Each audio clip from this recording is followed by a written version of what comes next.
So we've been doing this Blether with podcast for a few episodes now, speaking to voices across the constituency.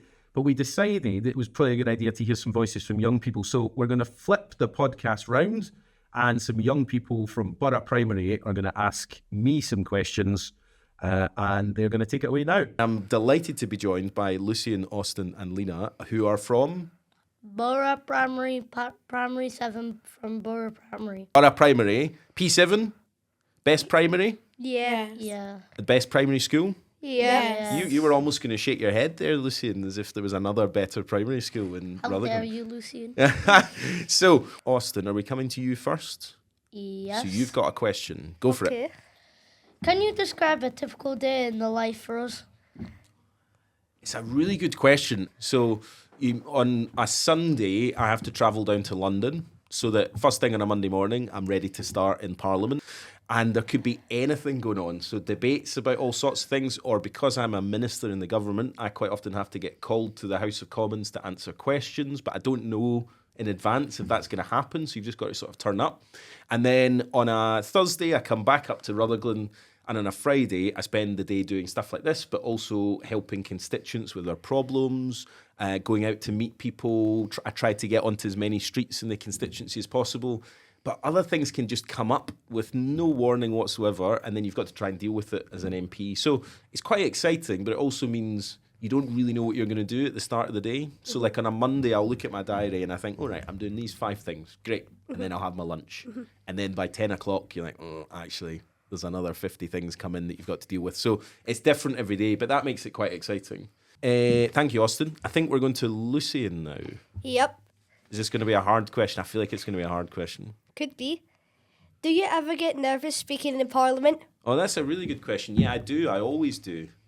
And I always sort of think if you're not nervous, then you're probably not taking it seriously enough. So sometimes people sort of seem a bit arrogant when they're in the House of Commons, and I don't think that's a very good thing because it's a really serious place and the public expect you to do a good job for them. Now, they're not always going to agree with you, and politics is quite difficult because you can't always agree with everyone all the time. But I think they expect you to work hard and to do a good job, and so you should be quite nervous when you go into the House of Commons. It's not as nerve-wracking as people think because it's actually, I don't know if you've watched it on the TV, it always seems really noisy, doesn't it? And quite sort of like it'd be difficult to be heard. But the room is actually quite small. So if you're ever in London, come and visit the House of Parliament.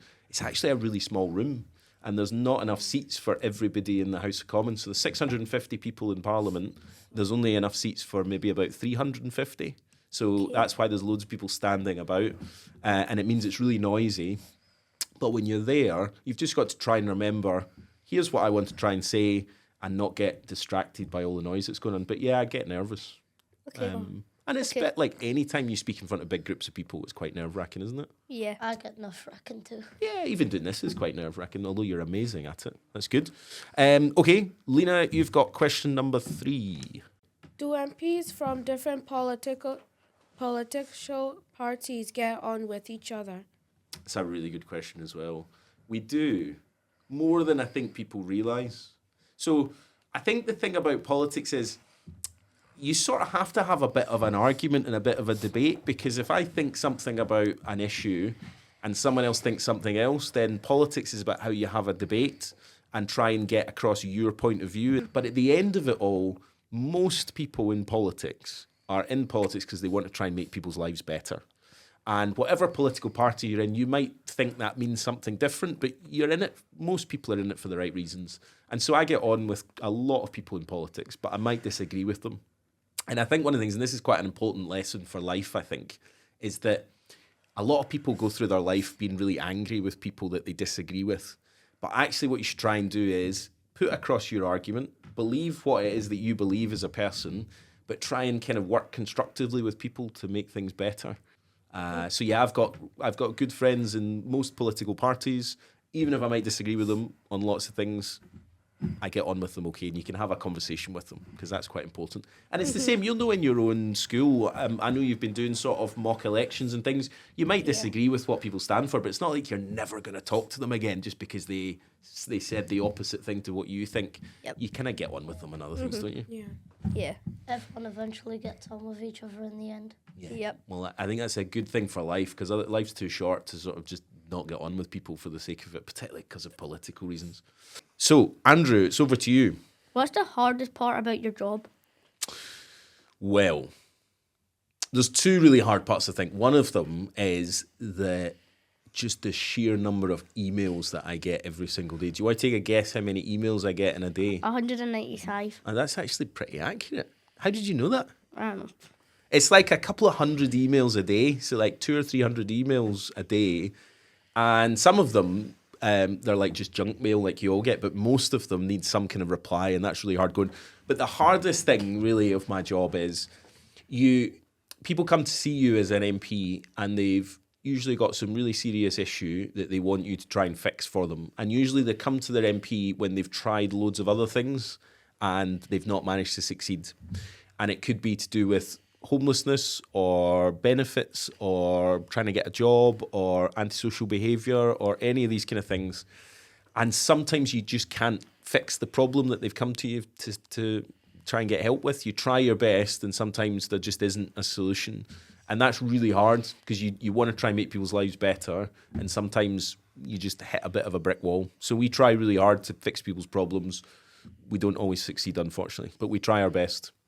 We've got Jacob now, I think. What are the drawbacks about your job? I mean, it's a brilliant job, so I don't really have any complaints. I think the thing I find quite hard is because the UK Parliament is, where is it? In London? In London. So what does that mean? You have to take some flights. I've got to get to London every single week. And I also want to be back in Rutherglen every single weekend. So that means quite a lot of travel up and down, and it's quite tiring. And it means that you've not got time to do other things. So like on a Sunday night when I might want to sit and watch the telly and get ready for the week to start again, I'm on a train or a plane back to London. So the travel's a bit of a drawback. Other than that, it's sort of my answer to Andrew's question, I think, that sometimes there's things I'd like to fix in our community and I just can't always do that. So that's a bit of a drawback.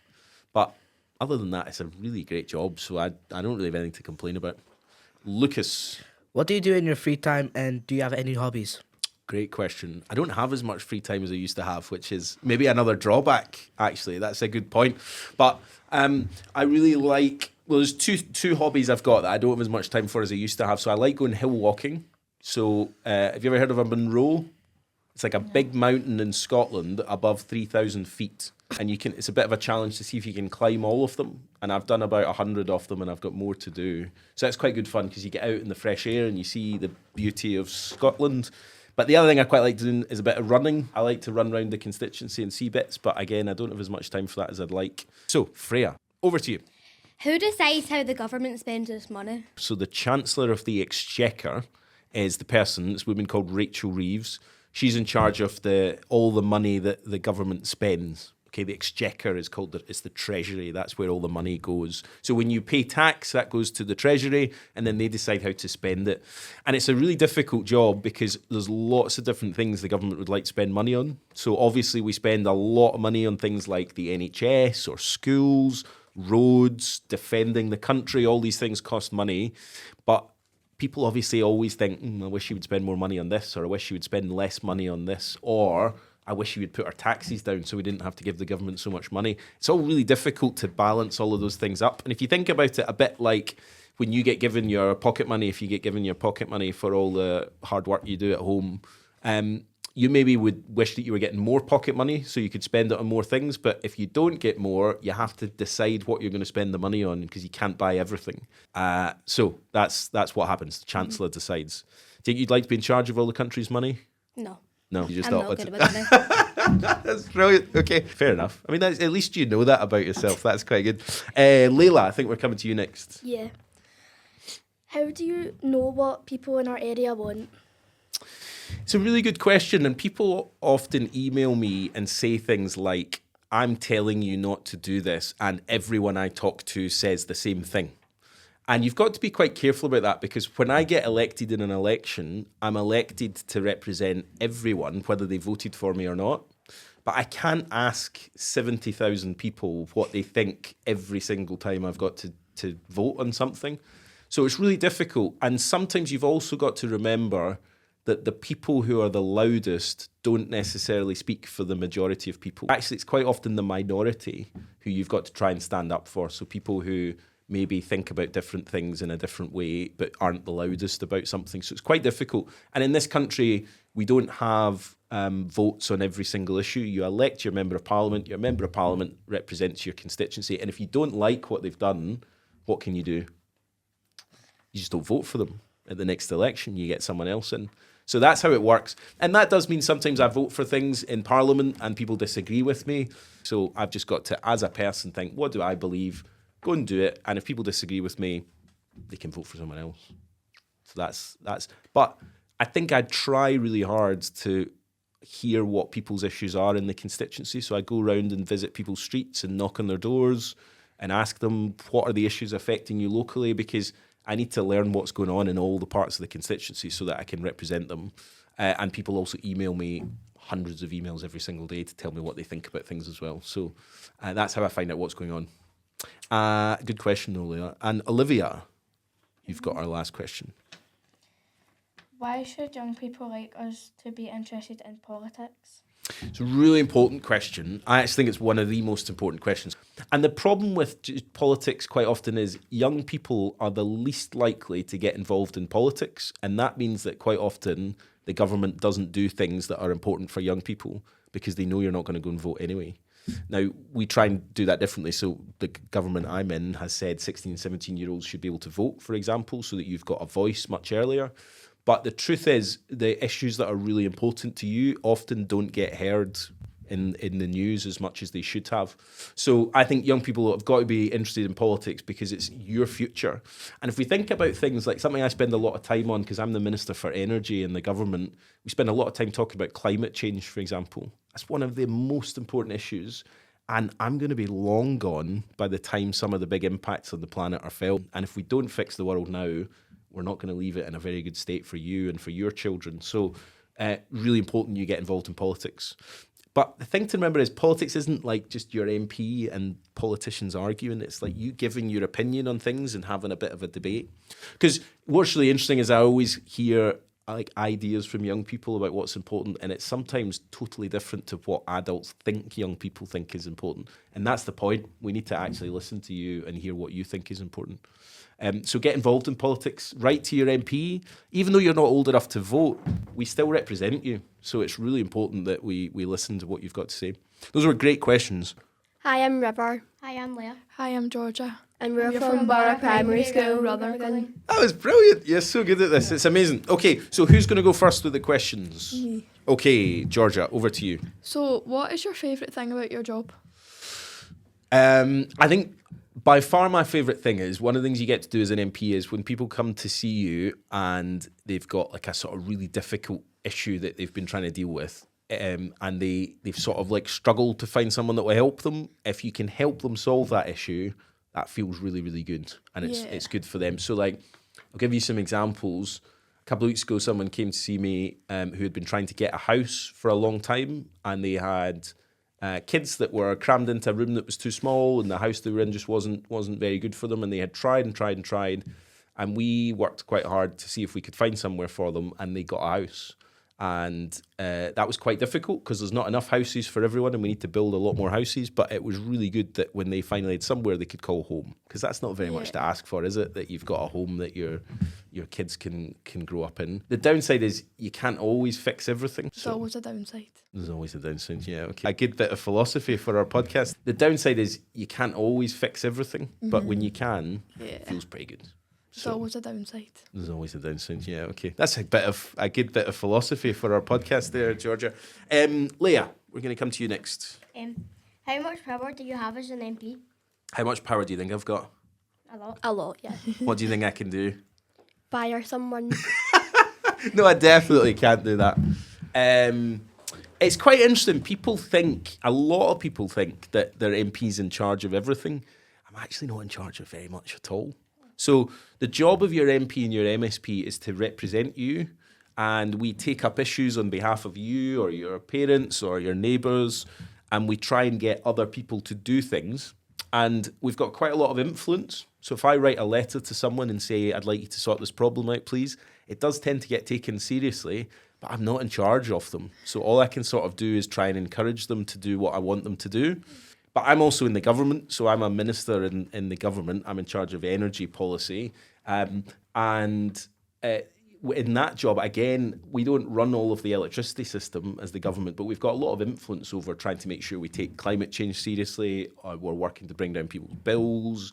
We're building new infrastructure across the country. All these things are important, but you're not really in charge of stuff as much as people think you are. So that's maybe a bit disappointing for people, but you do have quite a bit of influence, and you try and use that for good. River, you've got a question. I do. So, who do you admire? And if you could meet any celebrity or famous person, who would it be? Oh, wow. This is a really tough question. I think I don't really sort of, in the same way as a lot of politicians do, I don't really sort of look up to famous people and think that's somebody I want to be. I look at people in my own family that I'm really proud of and that I think have worked really hard, and I want to try and kind of work as my mum works really hard as a carer, and I've always thought the fact she works so hard and has raised a family and things is that's quite inspirational for me. I look at people in politics, for me, on all different parties, people who work together to try and make things better rather than just people who like an argument for the sake of an argument. I look up to those kind of people. Okay, Brodie, take it away. What school did you go to when you were young? So I grew up in Ayrshire. Have you ever been to Ayr? To the I beach? think, yeah. You probably have, I'm sure. So I grew up there. I went to a school called Heathfield Primary, which was a brilliant school. And I'll tell you a funny story, actually. Last year, I was in number 10 Downing Street. The Prime Minister lives in 10 Downing Street, and I was there for an event to celebrate St Andrew's Day, the patron saint of Scotland. And there was a woman there with the Ayrshire Fiddle Orchestra, and they were playing music. And she came up and she said, "Michael, do you remember me?" And I said, "I think so, but I didn't really."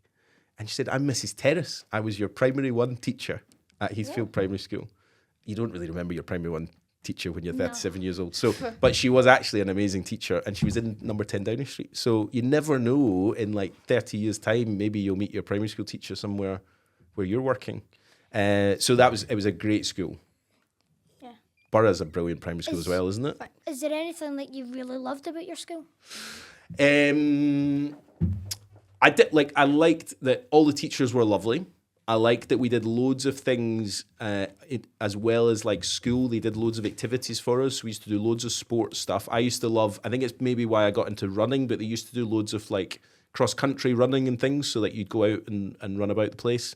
I really liked that you got to go on loads of school trips. And actually, one of the school trips I was talking about last week, because I'm the energy minister, and I went to a nuclear power station a few weeks ago, and I said that when I was, I think, maybe 10, I got to go on a school trip to Hunterston, to a nuclear power station with the school, which was brilliant. So I really enjoyed it. What's your favourite thing about Burgh? Oh, it's hundreds of things like the school football team, clubs that are running, and basically just going out for lunch as well. And I think you're supposed to say the teachers are really good as well. And the teachers as well. I think that should have been the first thing you said, Brodie. But that's really good. Fantastic. Okay, Carson, over to you. What's one piece of advice you have for us for growing up? I think the most important thing is to not stress too much about things you're going through. Because, and I know this is quite easy for me to say, but I remember growing up and thinking it was the end of the world when certain things happened that didn't go my way. And then, see, a few years later, you sort of look back on it and you think, why did I stress about that? Because everything's going to be fine. It's all going to work out okay. And particularly things like, a lot of people get really worked up about what they want to do when they're older. And then they get disappointed if they don't get the exam results or they didn't get picked for a team or something. And you sort of think it's the end of the world. And I understand that. It's okay to be upset about stuff like that. But it's really not the end of the world. And you sort of realise life has a way of working out that you'll end up somewhere where you're happy no matter what. So I think just don't stress too much. What would be a piece of advice you would give me? I think it would be best to get a good education, make a lot of friends, have just live, have fun, do what you want. That's brilliant. I can't really say much about it, but I think that's great advice. Have fun, make lots of friends, really important. And work hard at school is important. But, don't get in bad or anything. Don't get into anything No bad. smoking, no That's drinking, good. nothing like that. Yeah, listen to this podcast, kids. Don't get into anything bad, Carson says. Right, John, over to you. Who do you have in your family? Well, I've got quite a big family, actually. So most of my family still live down in Ayr. So my mum lives in Ayr. My sister lives in Ayr. I've got 2 wee nephews. And I've got cousins everywhere. So, yeah, I've got... Same. Yeah, same. And I don't get to see them as often as I'd like, to be honest. Although I took my nephew bowling last week, and it turns out I am terrible at bowling. He's 9, and he beat me, like, massively at bowling. He was very, very good. So I've got to practice, clearly, before I see him again. Freya, I think, are you maybe going to go first? Yeah. Okay. What was your inspiration to become an MP? It's a really good question. Lots of different things, I think. So I used to be a teacher, and before that, I used to work with young people that were involved in offending.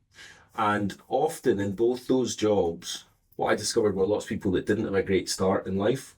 They weren't bad people, but they got into sort of difficult situations just because they had a kind of tricky start in life, often to do with poverty and things. And so I thought politics is an opportunity to try and change people's lives. It's not always easy, but I think you've got a real chance if you get elected to Parliament to kind of change the world that people live in.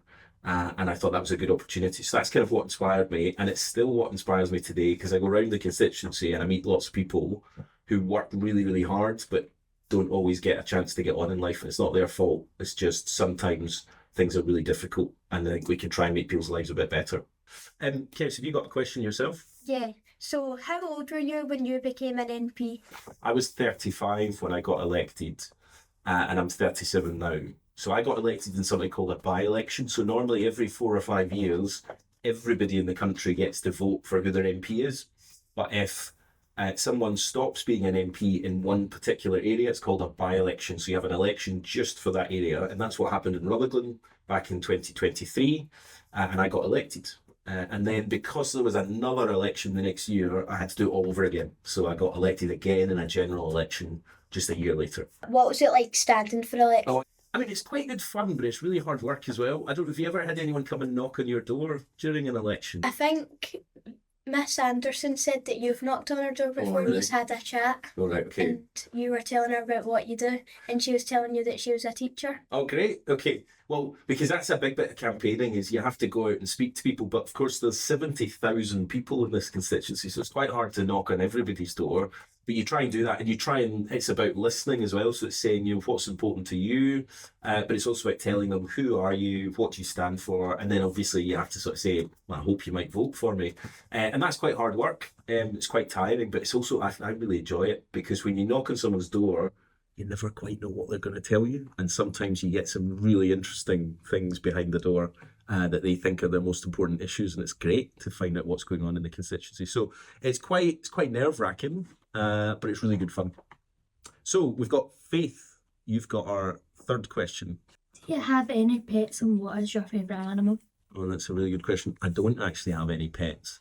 Partly because my mum was really allergic to a lot of pet hair when we were growing up, so we didn't have a cat or a dog. And now I have to live in Rutherglen some of the week, but in London the rest of the week, because that's where the UK Parliament is. So having a pet is quite tricky. I quite like a dog. I really like dogs. And I think if I stopped being an MP, I think I would probably get a dog. Go. What's your favourite country you've ever visited? Oh, wow. That's a great question. No. I spent a bit of time as a teacher in Ghana, and I really like Ghana. It's a lovely country. It's in Africa. It's got a fantastic culture. And I lived in this little village. Now, this might not sound fun, okay? It had no electricity and it had no running water. So it was quite tricky, but actually I grew to absolutely love it, and the people were lovely, and I'd really like to go back. So that's maybe one of my favourite places. But I also walked across Spain a couple of years ago, and I'd like to go back there again, because Spain's a great country. Okay, thanks very much. Next. What's your favourite food and drink, and what's your McDonald's order? Great question. So my McDonald's order, because I'm a bit of a Wayne still, is like chicken nuggets and chips, and a milkshake if I feel like I need more sugar, or like a Coke Zero or something. I also like a cheeseburger, but I think I don't like all the stuff that's on them. So like I never get a Big Mac because I don't really like all the stuff. I just like Chicken nuggets. Just go for chicken nuggets. My favourite food's probably like Italian. I eat a lot of pasta because it's really easy to make with loads of different things. And what was the other bit of it? What's your favourite drink? Oh, favourite drink? I suppose I should say Iron Brew or like some kind of soft drink rather than anything else. Let's say Iron Brew. If you get sponsored by any brand or company and get unlimited stuff for it, what brand would you pick?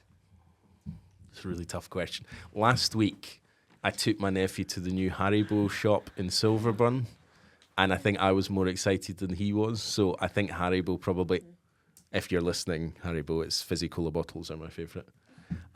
What else?